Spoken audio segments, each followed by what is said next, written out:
दोस्तों, ज़िंदगी में कुछ बातों को ज़्यादा नज़रअंदाज करना भी अच्छा नहीं होता है, वरना कई बार ज़िंदगी कुछ ऐसे मोड़ पर लेकर जाती है जहां से किसी भी इंसान के लिए वापस आना काफ़ी मुश्किल हो जाता है। आज की कहानी में भी ऐसा ही कुछ होता है, जिसकी वजह से एक 19 साल की लड़की प्रिया मिश्रा के साथ जो कुछ भी हुआ, उसने हर किसी को सोचने और समझने के लिए मजबूर कर दिया। प्रिया मिश्रा की कहानी हमारे समाज के लिए एक सबक है उन लड़कियों के लिए भी जो रोज़मर्रा की ज़िंदगी में ना जाने कितनी ही बातों को नज़रअंदाज कर देती हैं। नमस्कार, प्रणाम, मैं आपका भाई, आपका दोस्त अभय, और आप देख रहे हैं the keep crime.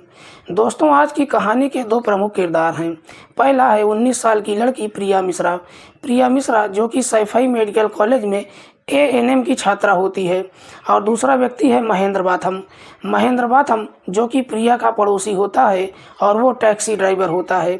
Uttar Pradesh के औरैया जिले के कुदरकोट के होली मोहल्ला की रहने वाली प्रिया मिश्रा अपने परिवार की इकलौती लड़की होती है। उसके पिता होते हैं अनिल मिश्रा, उसकी माँ होती है शोभा मिश्रा, एक भाई भी होता है। इनका परिवार काफ़ी खुशहाल तरीके से अपना जीवन व्यतीत कर रहा होता है। वहीं पर महेंद्र बाथम प्रिया के करीब पिछले 2-3 सालों से पीछे पड़ा हुआ था। प्रिया से एक तरफा प्यार किया करता था, जबकि खुद महेंद्र शादीशुदा है और उसका भी अच्छा खासा परिवार है। प्रिया उसकी बातों को लगातार नज़रअंदाज करती रही, क्योंकि एक तो महेंद्र उसका पड़ोसी है, दूसरा प्रिया हमेशा ये सोचती है कि कहीं ऐसा ना हो कि यदि वो इन बातों को समाज के सामने लेकर आएगी तो उसकी परिवार को काफ़ी बदनामियों का सामना करना पड़ सकता है। और महेंद्र के हौसले इन्हीं बातों को लेकर, यानी प्रिया की जो खामोशी थी, इसी को लेकर लगातार हावी होती जा रही थी।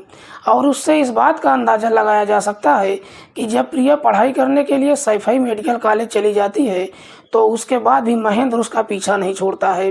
वो उसके साथ न सिर्फ बार बार उसको फ़ोन किया करता था, इसके साथ ही वो औरैया से, यानी जिस जगह महेंद्र रहा करता था, वहाँ से लगभग 85 किलोमीटर दूर सैफई प्रिया के पीछे चला जाता है।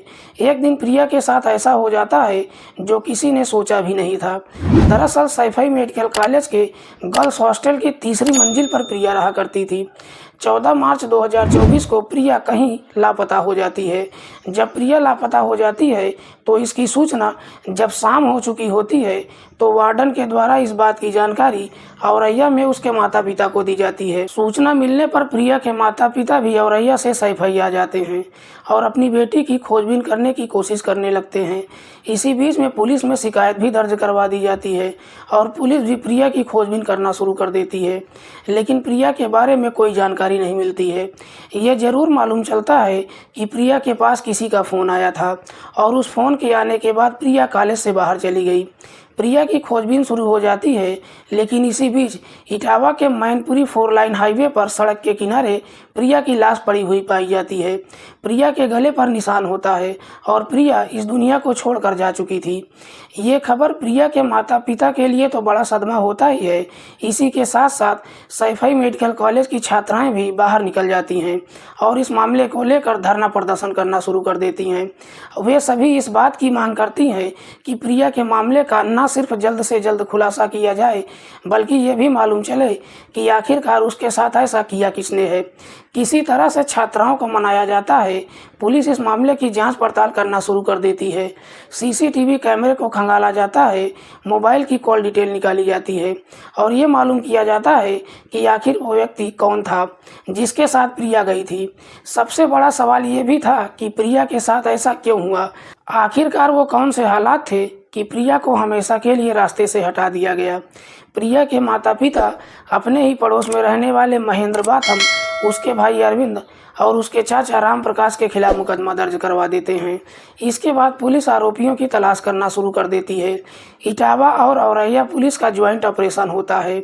उनकी सर्विलांस टीमें, एसओजी टीमें लगातार इस बात की तलाश में लग जाती हैं कि किसी भी तरह से अपराधियों को जल्द से जल्द पकड़ा जाए। और होता यह है कि एक मुठभेड़ के बाद महेंद्र को पकड़ लिया जाता है।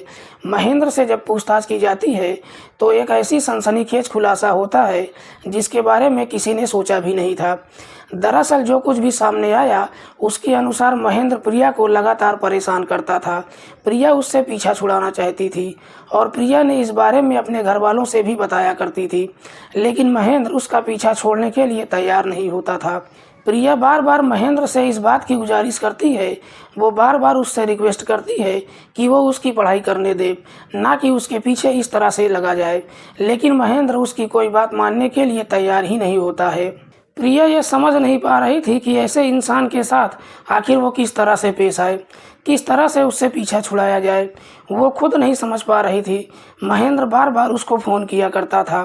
दूसरी तरफ महेंद्र के दिमाग में ये होता है कि प्रिया उसको ज़्यादा महत्व नहीं देती है, और उसके दिमाग में ये चलता है कि प्रिया का शायद किसी दूसरे लड़के के साथ अफेयर चल रहा है। और महेंद्र ये चाहता था कि उसकी ज़िंदगी में या तो सिर्फ उसकी ही एंट्री हो, या फिर प्रिया इस पूरी दुनिया में किसी दूसरे लड़के से बात भी न करे। यही सब बातों को लेकर एक बार फिर से महेंद्र को औरैया से सैफई खींच कर ले जाती है। वो प्रिया को फ़ोन करता है, और प्रिया उससे इतना ज़्यादा परेशान हो चुकी थी कि वो सोचती है कि आज किसी भी तरह से महेंद्र से अपना फैसला कर लेगी। महेंद्र उसको बाहर बुलाने की कोशिश करता है। वो उससे कहता है कि बस एक बार, आखिरी बार मुझसे बात करने के लिए बाहर आ जाओ। प्रिया सोचती है कि आज आखिरी बार न सिर्फ इस इंसान से बात करेगी, बल्कि उसको समझाने की कोशिश भी करेगी कि महेंद्र उसकी ज़िंदगी से बाहर चला जाए, ताकि वो पढ़ाई पर अपना फोकस कर सके। प्रिया कॉलेज से बाहर चली जाती है, जहां महेंद्र कार लेकर खड़ा होता है। जब महेंद्र उसको लेकर थोड़ा आगे जाता है, तो उन दोनों के बीच में झगड़े तकरार शुरू हो जाता है। महेंद्र प्रिया से कहता है कि वो किसी भी सूरत में उसको हासिल करके रहेगा, जबकि प्रिया उससे काफ़ी देर तक रिक्वेस्ट करती है कि वो उसका पीछा छोड़ दे। वो जिस तरह की पढ़ाई कर रही है, उसको अपने सपने पूरा करना है, अपने माता पिता के सपनों को पूरा करना है। और प्रिया महेंद्र को समझाते हुए कहती है कि उसको मुझ पर ध्यान देने की बजाय अपनी पत्नी और अपने बच्चों पर ध्यान देना चाहिए। लेकिन महेंद्र जिद पकड़ लेता है। प्रिया महेंद्र को धमकी देते हुए कहती है कि अगर दोबारा मेरा पीछा किया, दोबारा मुझको इस तरह से परेशान करने की कोशिश किया, तो न सिर्फ उसकी शिकायत पुलिस में कर देगी, बल्कि जमाने के सामने उसके चेहरे को उजागर भी कर देगी। ये बात महेंद्र को काफ़ी ख़राब लग जाती है। महेंद्र अपनी गाड़ी का जो डैशबोर्ड होता है, वहाँ से पेचकस निकालता है और प्रिया के गले पर एक कई सारे वार कर देता है। लेकिन इसके बावजूद भी प्रिया की सांसें चल रही थी, प्रिया जिंदा थी। यदि महेंद्र चाहता तो उस लड़की को जिंदा बचाया जा सकता था। प्रिया महेंद्र से अपनी ज़िंदगी की भीख मांगने लगती है, लेकिन उस बेरहम इंसान को दया भी नहीं आती है। वो ये तक नहीं सोचता है कि जिस लड़की के साथ वो ऐसा कर रहा है, वो उसी की पड़ोस की ही रहने वाली है। आखिर ज़माना क्या कहेगा, उसके घर परिवार वाले क्या कहेंगे, या फिर उसका अंजाम क्या होगा। और प्रिया की जब मौत हो जाती है, तो महेंद्र प्रिया की डेड बॉडी को लेकर वैदपुर थाना क्षेत्र में पहुंचकर सड़क के किनारे उसकी डेड बॉडी को फेंक कर वहां से फरार हो जाता है। पागलपन के शिकार इस व्यक्ति को न सिर्फ प्रिया समझा रही थी, बल्कि प्रिया के परिवार वाले भी उसको समझाने की कोशिश कर रहे थे। दोस्तों, प्रिया के साथ हुई इस वारदात ने समाज को सोचने के लिए मजबूर कर दिया।